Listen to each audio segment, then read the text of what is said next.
Hello, family, friends, YouTubers. On my last post about when I initially was talking about the accident, I said I was going to post a video discussing some of the things that you should really pay attention to and don't be afraid to ask.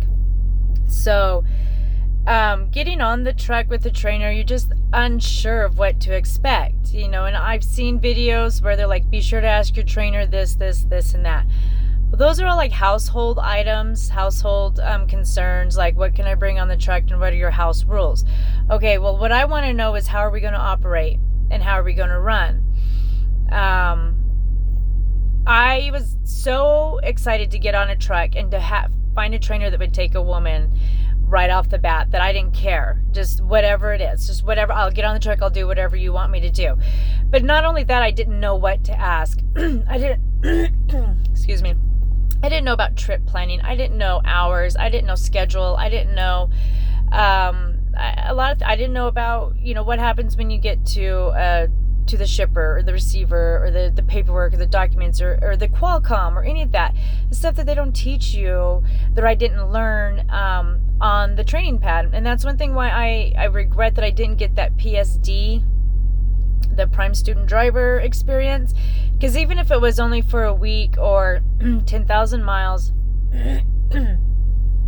you got that experience of sitting next to the driver and seeing how he runs things and how things are done. You get the familiarity of the Qualcomm and the macros and all that. I mean, my trainer would say, get on the macro and do a macro 12 or a macro 41. I'm like, what is that? I don't know what that is. Do a drop trailer report. Do a pickup trailer report. I am completely clueless. I didn't have a cheat sheet. I didn't have anything, and even logging in to the Qualcomm, and sometimes some of the things he would laugh at me like, how come you don't know this? You don't even know your driver code. You can't remember, the truck number, the trailer number. Like I for one thing, my mind is not geared to having to remember all these numbers. No, let alone the fact that I didn't know I had to even know them. But just things with time and repetitive use, then I will get to know them. But not knowing what to know is the hardest part. So, I'm going to think of the most important things you should ask your trainer when you get on a truck. What schedule will we run? That's very important.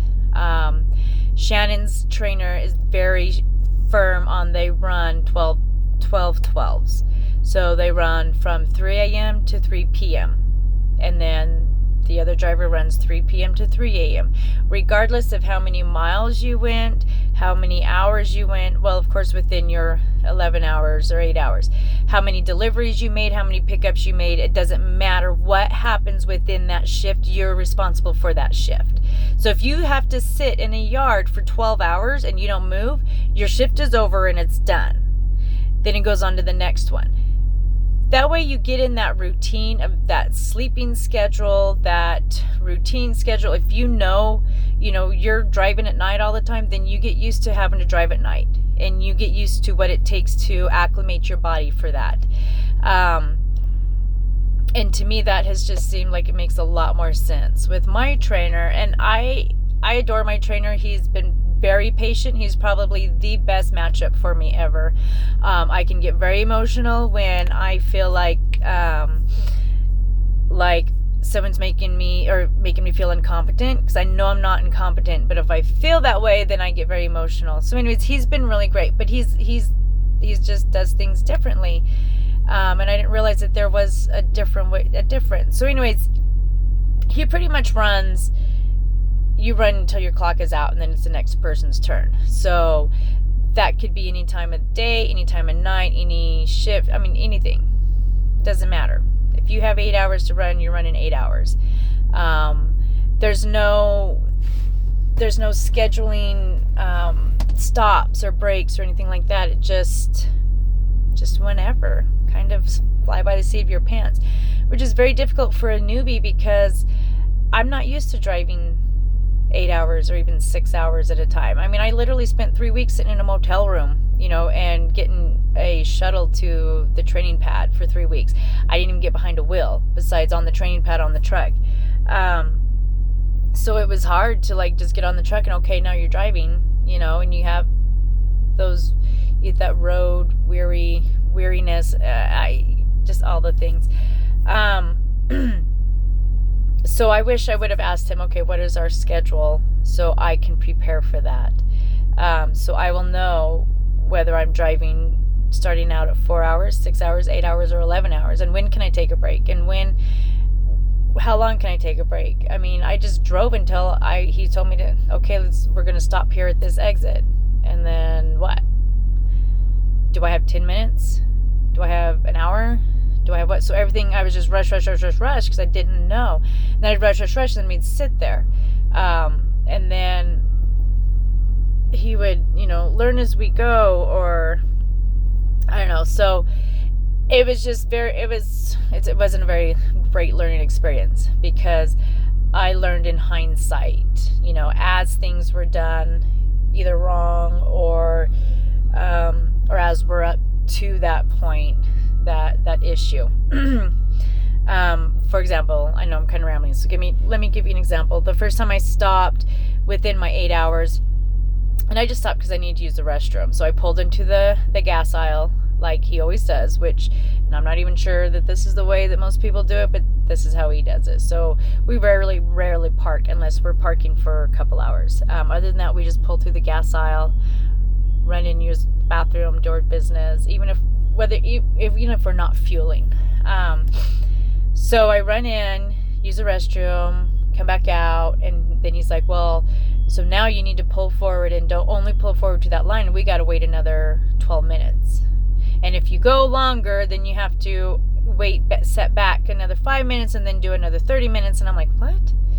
Wait, so I have to do this every time? No, no, you just have to. And he didn't explain it very well. So now I'm thinking, okay, I'm not allowed to stop before 8 hours. If I do, I have to take at least a 30-minute break every time.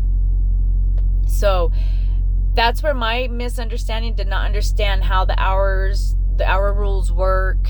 It was just so confusing in class. I was just like, I'll just learn this on the road because I'm way confused already. Well, learn it before you get on the truck so you know the rules, you know how long you're allowed to drive, and how long, what breaks you have to make. Because it's not good to just learn as you go on the road. But that's always my stupid way of doing things.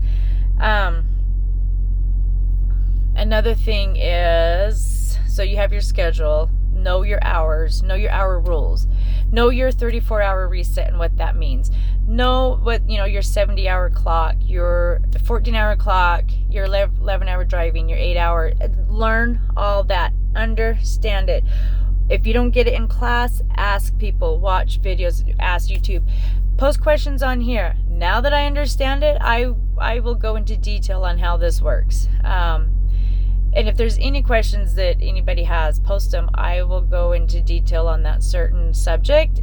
And if I don't understand it, definitely I will have someone explain it to me until I do, and then I can explain it to you.